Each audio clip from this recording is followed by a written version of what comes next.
discours de François Bayrou hier, il était comme ça, les amis. Il est incroyable, son discours. Une fois de plus, il nous montre qu'il nous pisse et il nous chie dessus.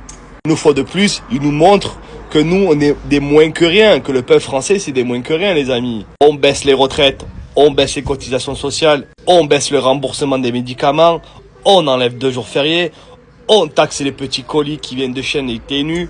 Mais tout ça, le peuple français l'accepte. Le peuple ne fera rien et ne dira rien comme d'habitude.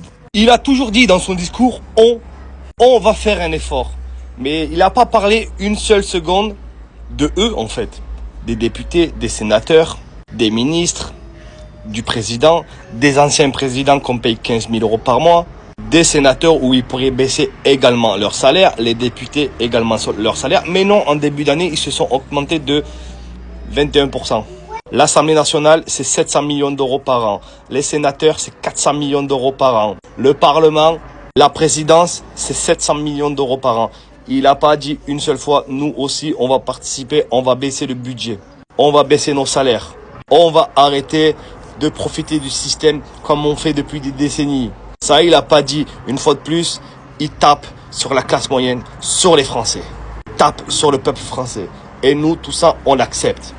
On attend quoi pour se réveiller? On attend quoi pour sortir dans la rue?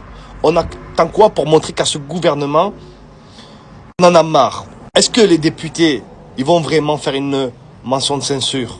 Est-ce que quand ils vont voter ça, ils vont l'accepter les députés ou ils vont le voter contre? Parce que Bayrou, s'il accepte, si on accepte, c'est la porte ouverte à tout. Déjà, on a accepté la retraite, le départ de la retraite, 64, 5, je sais plus.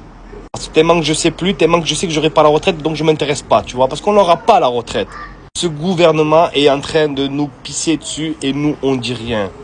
On se laisse faire. C'est plus possible.